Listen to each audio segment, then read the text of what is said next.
Hello student, स्वागत है आपका हमारे यूट्यूब चैनल अभी रॉय पीसीएम क्लासेस में। स्टूडेंट, आज फिर नई वीडियो के साथ आज हम पढ़ने वाले हैं क्लास 12 की फिजिक्स। और क्लास 12 की फिजिक्स विषय के अंतर्गत एक मोस्ट इंपोर्टेंट टॉपिक के लिए चल रहे हैं, जो कि बोर्ड एग्जाम में आपका 5 अंक का देखने के लिए मिलता है। आज का जो टॉपिक है वो है हमारा हाइगेंस का तरंग सिद्धांत। देखिए, आज की इस वीडियो में हम देखेंगे कि हाइगेंस का तरंग सिद्धांत क्या कहता है और इसकी क्या सफलताएं हैं और इसकी क्या विफलताएं हैं, यानी असफलताओं के भी बारे में हम बात करेंगे। क्वेश्चन कुछ इस प्रकार से पूछा जाता है कि हाइगेंस का तरंग सिद्धांत क्या होता है तथा इसकी सफलताएं तथा और असफलताओं को बताइए। ठीक है नी? तो उसके बारे में किस प्रकार से लिखा जाता है बोर्ड एग्जाम में, वो मैं सारा कुछ आज इस वीडियो में आपको क्लियर करने वाला हूं कि हाइगेंस का तरंग सिद्धांत होता क्या है, ठीक है, और इसकी सफलताएं क्या हैं और इसकी विफलताएं क्या है, यानी असफलताएं क्या हैं। ठीक है, ये जो सिद्धांत है वो किस प्रकार से इसको निकाला गया था, किस बातों पर निकाला गया है, यानी किस बातों पर इसको रद्द किया गया है। ठीक है, ये सिद्धांत कौन कौन सी बातें हैं, ऐसा नहीं कि पूरा का पूरा इसको मतलब खत्म कर दिया, नहीं, मतलब ये है कुछ ऐसे जो बातें थी उनको हटा दिया गया इसमें से, यानी कि उनको माना नहीं गया था। तो आज की इस वीडियो में हम देखेंगे कि हाइगेंस का तरंग सिद्धांत क्या है। सबसे पहले हम देखेंगे कि हाइगेंस का तरंग सिद्धांत होता क्या है, उसके बाद हम देखेंगे इसकी सफलताएं और इसकी विफलताएं। ठीक है, तो बस बने रहिए वीडियो के अंत तक। और स्टूडेंट, यदि आपने हमारे पिछले वीडियो नहीं देखे, इसमें मैंने व्याख्यात्मक प्रश्न के बारे में पढ़ाया है, जैसे कि आपका ट्रांसफार्मर और प्रत्यावर्ती धारा जनित्र, उसके बारे में मैंने पढ़ा दिया है, आप जाकर के देख लीजिए। और भी मैंने नियम बता दिए हैं, कुलॉम का नियम, गॉस का नियम और तुम्हारे एम्पियर का परपतीय नियम और फैराडे के विद्युत चुंबकीय पेड़ संबंधित नियम, किरचॉफ के नियम, सारे कुछ जितने भी नियम है, बायोसेवर्ट का नियम, सभी के सभी नियम मैंने करवा दिए हैं, आप जाकर के देख लीजिए। सारे के सारे वीडियो पड़े हुए हैं। ये जो नियम है बोर्ड एग्जाम में अक्सर आपको 5 अंक देखने के लिए मिलते हैं, तो आप जाकर के उनको तैयार कर लीजिए, ताकि आपका ये नियम जो अगर नियम आए तो छूटे ना। और ये व्याख्यात्मक प्रश्न जितने मैं बता रहा हूं उनको सबको तैयार कर लीजिए। इतने ही व्याख्यात्मक प्रश्न आपके बोर्ड में देखने के लिए मिलेंगे, इससे बाहर कुछ नहीं आने वाला। ठीक है नी?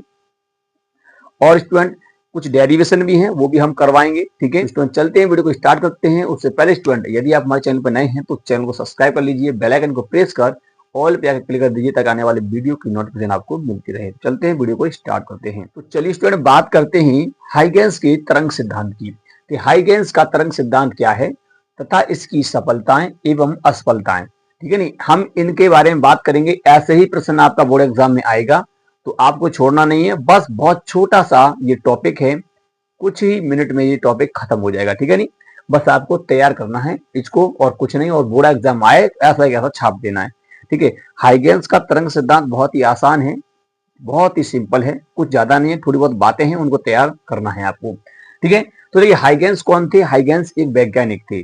कौन थे? एक वैज्ञानिक थे, जिन्होंने 1678 शायद ईस्वी में इन्होंने क्या दिया था, अपना एक सिद्धांत दिया था कि प्रकाश के चलने के संबंध में, कि जो प्रकाश है ना वो क्या है। देखिए न्यूटन साहब जो थे, न्यूटन का कण का सिद्धांत, यानी उसके आधार पर देखें तो प्रकाश एक क्या है, कण है। परंतु अगर हम तरंग के सिद्धांत पर देखें, यानी कि तरंग हाइगेंस के अनुसार देखें तो प्रकाश क्या है, एक तरंग है। तो इस प्रकार से ये द्वैध नेचर इसका देखने के लिए मिलता है। इसका मतलब इसकी प्रकाश की द्वैध प्रकृति है। ठीक है नी? तो हाइगेंस ने क्या बताया था अपने तरंग सिद्धांत में, वो हम यहाँ पर देखेंगे। ठीक है, तो चलिए, तो एक हाइगेंस कौन थे, एक वैज्ञानिक थे, आपको पता होना चाहिए। ठीक है नी, हाइगेंस ने 1678 ईस्वी में इस नियम को अपना दिया था, यानी कि सिद्धांत दिया था। तो चलिए सबसे पहले हम बात करते हैं हाइगेंस का तरंग सिद्धांत कहता क्या है। ठीक है, तो देखिए सबसे पहले तो ये कहता है कि प्रकाश, आप जानते हैं जो प्रकाश आपको दिखाई देता है, जिससे वस्तु दिखाई देती है उसे प्रकाश बोलते हैं। ठीक है, तो हाइगेंस ने क्या बताया था अपने माध्यम से, वो देखिए। ठीक है नी, तो हाइगेंस ने क्या बताया कि हाइगेंस ने बताया कि प्रकाश तरंगों के रूप में चलता है। क्या चलता है भाई? तरंगों के रूप में। न्यूटन ने कण का सिद्धांत में यह बताया था कि प्रकाश कण के रूप में चलता है, परंतु हाइगेंस ने क्या कर दिया, उल्टा ही कर दिया। क्या कर दिया कि प्रकाश तरंगों के रूप में चलता है, जिसकी चाल कितनी होती है, 3 × 10⁸ मीटर प्रति सेकेंड होती है। अब बात यह आती है कि इसकी चाल कितनी है, 3 × 10⁸ मीटर प्रति सेकेंड। ये हाइगेंस ने नहीं बताया, ये एक दो वैज्ञानिक थे, यानी कि एक का नाम फीजो और फीको। ठीक है, इन्होंने इसकी चाल के बारे में बताया था। ठीक है, दोनों वैज्ञानिकों का योगदान रहा है। ठीक है, तो इन वैज्ञानिक ने, फीजो और फीको नामक दो वैज्ञानिकों ने, ठीक है नी, फोको बोलते हैं, फीजो और फोको, फीजो और फोको नामक वैज्ञानिक ने क्या किया था, इस चाल के बारे में बताया था कि प्रकाश जो है किस रफ्तार से गति करता है, उसके बारे में बताया। 3 × 10⁸ मीटर प्रति सेकंड की रफ्तार से जो प्रकाश होता है वो क्या करता है, गमन करता है। चलिए, ये किसने बताया था, हाइगेंस ने बता दिया था। ठीक वैसा ही की वैसी बात को यहाँ पर लिख दिया है हाइगेंस ने कि प्रकाश जो होता है वो तरंगों के रूप में चलता है। बस अपना एक इन्होंने मत दिया था कि प्रकाश किस में चलता है, तरंगों के रूप में। अब तरंग क्या होती है, तरंग है क्या चीज, देखिए तरंग का मतलब होता है इस प्रकार से, देखिए तरंग यानी कि जैसे मतलब तरंग संचरण की दिशा मान लेते हैं, ठीक है। जो तरंग होती है वो कुछ इस प्रकार चलती है, ऐसे ऐसे चलती है, ठीक है नहीं, यानी कि तरंग और गर्त के रूप में चलती हैं। इस प्रकार से तरंगे होती हैं, ठीक है। इस प्रकार से अगर कोई चीज चल रही है तो उसे बोलते हैं तरंग, ठीक है। तो ये होता है, तो इसका मतलब ये इन्होंने बताया था कि प्रकाश है ना वो तरंग के रूप में ही गति करता है। कैसे गति करता है, तरंगों के रूप में गति करता है, ठीक। और जिसकी चाल कितनी होती है, जिसकी जो चाल होती है वो कितनी होती है, 3 × 10⁸ मीटर प्रति सेकंड होती है। ये इन्होंने नहीं बताया था, मैंने पहले बताया। ये किसने बताया है, फीजो और फोको नामक दो वैज्ञानिक थे, उन्होंने अपना इस चाल के बारे में बताया था, ठीक है नी। इसका मतलब ये कैलकुलेट करके निकाला था, यानी 3 × 10⁸ मीटर प्रति सेकंड अपने इंस्ट्रूमेंट लगा करके उसके माध्यम पर इन्होंने प्रकाश की चाल की गणना की थी। क्लियर। तो क्या बताया था इन्होंने कि प्रकाश तरंगों के रूप में चलता है जिसकी चाल 3 × 10⁸ मीटर प्रति सेकंड होती है, ठीक है। ये पहला था इनका, ये आपको तैयार कर लेना है। दूसरा क्या बताया था, दूसरा ये बताया था कि प्रकाश तरंगों के रूप में एक ईथर नामक माध्यम में गमन करता है। इन्होंने क्या बताया था, इन्होंने बताया दूसरा इनकी कल्पना यह थी कि प्रकाश तरंगों के रूप में तो चलता है परंतु किसमें चलता है, ईथर नामक माध्यम में। एक ईथर नामक माध्यम इन्होंने कल्पना करके मान लिया था। अब ये माना क्यों था, क्यों माना था, देखिए मैंने नीचे लिख दिया है कि प्रकाश तरंगे अनुदैर्ध्य के प्रकृति की होती हैं। अब देखिए अनुदैर्ध्य प्रकृति की तरंगे होती हैं, प्रकाश तरंगे होती हैं, ये हाइगेंस ने बताया था। और हाइगेंस के अनुसार अगर देखा जाए कि जब प्रकाश तरंग के रूप में चल रहा है और कौन सी तरंग, अनुदैर्ध्य तरंग। दो प्रकार की होती है, अनुप्रस्थ और अनुदैर्ध्य तरंग। दो प्रकार की तरंग होती है, अनुदैर्ध्य और अनुप्रस्थ तरंग, ठीक है नी। तो अनुदैर्ध्य तरंगों को चलने के लिए माध्यम की आवश्यकता होती है, परंतु अनुप्रस्थ तरंगों के चलने के लिए माध्यम की आवश्यकता नहीं होती, ठीक है नी। तो अनुदैर्ध्य तरंगे इन्होंने बताया था कि ये तरंगे जो है ना वो कैसी हैं, अनुदैर्ध्य तरंगे हैं। मैंने नीचे लिख दिया है, वैसे मुझे यहां लिखना चाहिए था, आप यहां पर इसको लिख लेना दूसरे नंबर पर, ठीक है। तो इन्होंने इसी के आधार पर मान लिया था कि जो ब्रह्मांड है उस पूरे ब्रह्मांड के अंदर एक माध्यम है जो है ईथर माध्यम। ये केमिस्ट्री वाला ईथर नहीं है, इतना आपको ध्यान रखना है। ईथर इन्होंने अपना परिकल्पना से एक माध्यम मान लिया था जिसका ना तो कोई द्रव्यमान होता है, इन्होंने बताया था, और दूसरा ना इसका कोई घनत्व होता है, ठीक है नी। ना तो इसका कोई घनत्व होता है और ना ही इसका कोई द्रव्यमान होता है। ऐसा इन्होंने माध्यम की कल्पना की थी, किस लिए, तरंगों को चलाने के लिए। वो भी इनका सफल नहीं हुआ, ठीक है नी।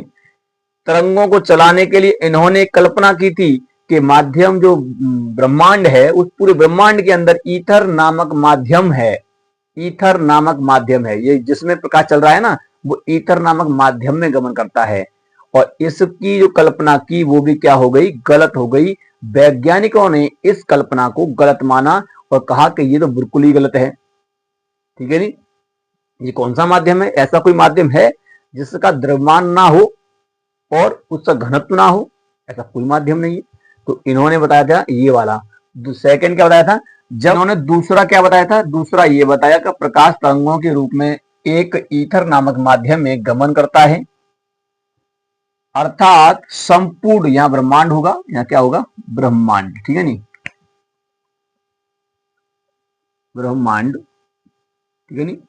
संपूर्ण ब्रह्मांड में, ठीक है नी, संपूर्ण ब्रह्मांड में ईथर नामक माध्यम व्याप्त है। ये किसने बताया था, हाइगेंस ने बताया था अपनी दूसरी परिकल्पना में। परंतु ईथर नामक माध्यम कोई होता नहीं है फिलहाल, ठीक है नी, कोई भी नहीं होता है। ये साइंटिस्टों ने इसको क्या कर दिया था, गलत मान लिया था कि ये सही नहीं है, ये ईथर नामक माध्यम क्या है, जिसका कोई द्रव्यमान नहीं है, ठीक है नहीं, और इसका कोई घनत्व नहीं है, ऐसा तो कोई माध्यम नहीं हो सकता। ऐसा देखिए परमाणु, इलेक्ट्रॉन सब होते हैं, इनका सबका द्रव्यमान होता है, ठीक है नहीं। अब ये माध्यम है तो उसका कोई ना कोई द्रव्यमान होना चाहिए ना। तो यहाँ पर क्या होता है कि इसका कोई भी माध्यम, मतलब जो माध्यम है वो क्या है, ईथर नामक माध्यम है, उसमें प्रकाश गति कर रहा है, ठीक है नहीं, यानी गमन करता है, ठीक है। और क्या चलता है, तरंगों के रूप में। क्लियर, ये इन्होंने बताया था हाइगेंस ने, सही है। तो आगे देखिए तीसरा क्या बताया उन्होंने, तीसरा ये बताया था कि प्रकाश को तरंग मान करके व्यतिकरण, विवर्तन, अपवर्तन, परावर्तन तथा ध्रुवण की व्याख्या की जा सकती है।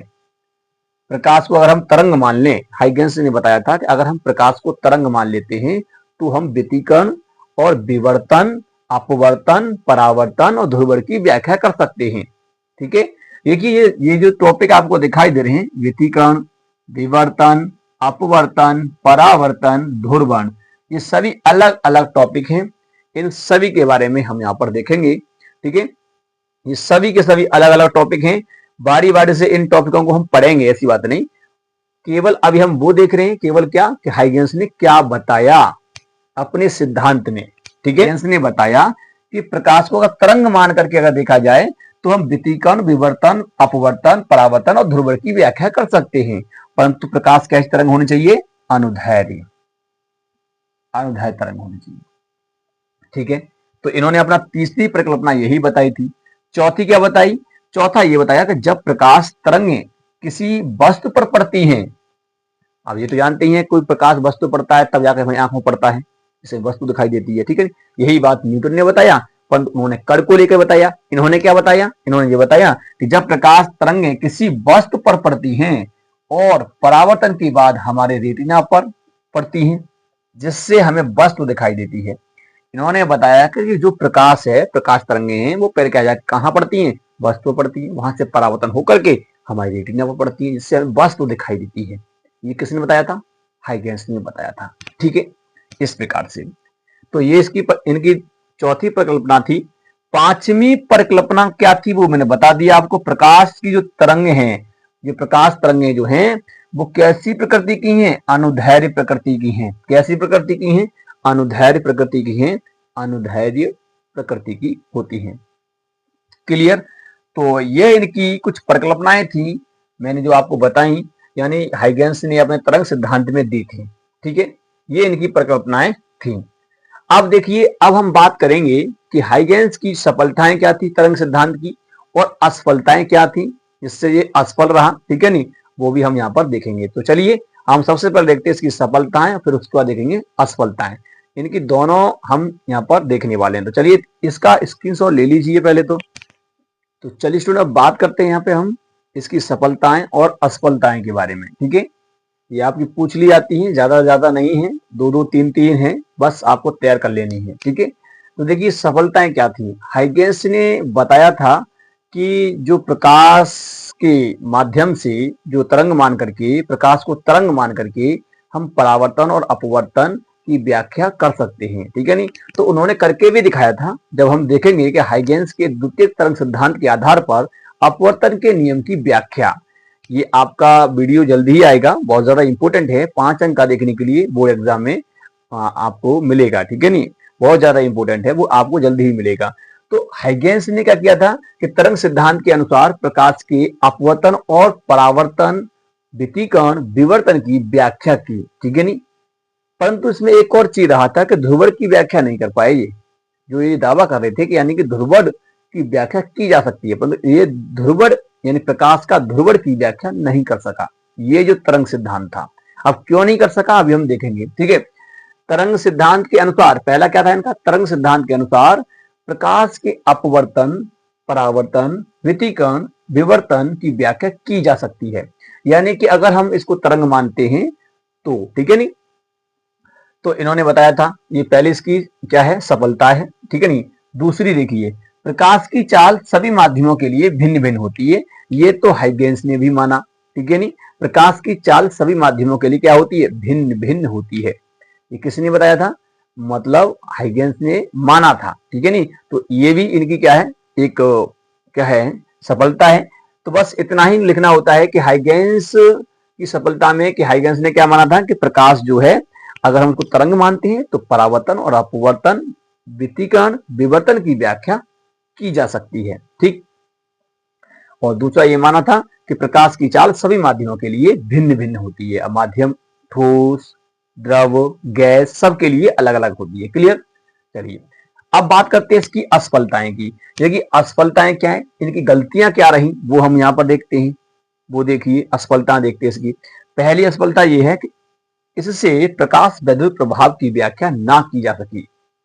हाइगेंस के तरंग सिद्धांत के आधार पर प्रकाश वैद्युत प्रभाव की व्याख्या नहीं की जा सकी। और प्रकाश वैद्युत प्रभाव क्या होता है मैंने आपको पढ़ा दिया है। यदि आपने वो वीडियो नहीं देखा तो जाकर देख लीजिए, बहुत ज्यादा इंपोर्टेंट है। ठीक है। प्रकाश वैद्युत प्रभाव का मतलब होता है कि किसी धातु की सतह से इलेक्ट्रॉन का उत्सर्जन होना प्रकाश के माध्यम से। ऐसा प्रकाश डालें जिससे इलेक्ट्रॉन बाहर निकल जाए, जिसे हम कहते हैं दहलीय आवंती का प्रकाश। ठीक है। तो इसकी व्याख्या नहीं कर पाया ये, यानी कहने का मतलब प्रकाश वैद्युत प्रभाव, प्रकाश वैद्युत प्रभाव की व्याख्या ना की जा सकी इस सिद्धांत के अनुसार। क्लियर। दूसरा यह था कि ब्रह्मांड में ईथर माध्यम की परिकल्पना। इन्होंने जो ईथर माध्यम माना था, ऐसा तो कोई माध्यम होता ही नहीं, ऐसा कोई माध्यम देखने के लिए मिला ही नहीं। ठीक है नहीं, तो ये भी क्या था, गलत था। तो इनका ये भी गलत था कि ब्रह्मांड में ईथर माध्यम की परिकल्पना। ठीक है नहीं। तीसरा क्या था, तीसरा ये है, आप देखिए इन्होंने जो ध्रुवण की व्याख्या कर रहे थे किसकी, देखिए तरंगों की प्रकृति अनुदैर्घ्य मानना, यानी कि इन्होंने क्या माना था कि जो तरंग है वो कैसी है, अनुदैर्घ्य प्रकृति की है। कैसी है, अनुदैर्घ्य प्रकृति की। परंतु अनुदैर्घ्य प्रकृति से विकिरण, परावर्तन, विवर्तन, अपवर्तन की व्याख्या कर ली, परंतु ध्रुवण की व्याख्या नहीं की जा सकी। तो यहां पर जिससे ध्रुवण की व्याख्या ना की जा सकी, इसलिए फिर कैसा मानना पड़ा, अनुप्रस्थ मानना पड़ा। तब जाकर के ध्रुवण की व्याख्या की गई थी और विकिरण, परावर्तन, विवर्तन इन सब की व्याख्या कर दी। ठीक है नहीं। तो ये क्या थी, इनकी असफलताएं थी। 3 असफलताएं हैं, 2 सफलताएं हैं। ठीक है। इस प्रकार से इनको हेडिंग बना करके आप लिख सकते हैं बहुत शानदार तरीका से आप। ठीक है नहीं। जब इस प्रकार से आप लिखेंगे तो फुल नंबर देगा, एक भी नंबर नहीं कटेगा। ठीक है। कहेगा कि हाइगेंस का तरंग सिद्धांत क्या है, इसकी सफलताएं और असफलताओं को बताइए। ठीक है, या लिखिए। तो इसी प्रकार से आपको लिखना है। तो ये था आपका टॉपिक हाइगेंस का तरंग सिद्धांत। ये जो टॉपिक है केवल सिद्धांत परिकल्पनाओं पर आधारित है। यह सिद्धांत परिकल्पनाओं पर आधारित है। अब जो हम देखेंगे हाइगेंस का द्वितीय तरंग सिद्धांत, वो किस प्रकार से है और वो किस प्रकार से आता है बोर्ड में, वो हम सारा कुछ देखेंगे। ठीक है नहीं, बहुत ज्यादा इंपॉर्टेंट है, उसको देखना ना भूलें। ठीक है। तो उम्मीद करते हैं ये टॉपिक जो समझ में आ गया होगा कि हाइगेंस का तरंग सिद्धांत क्या कहता है, इसकी सफलताएं क्या है, असफलताएं क्या है। तो उम्मीद करते हैं वीडियो पसंद आया होगा। वीडियो पसंद आया तो वीडियो को एक बार लाइक कर दीजिए, चैनल को सब्सक्राइब कर बेल आइकन को प्रेस जरूर कर दीजिए ताकि आने वाले वीडियो की नोटिफिकेशन आपको मिलती रहे। अब मिलेंगे नेक्स्ट वीडियो में, तब तक के लिए जय हिंद।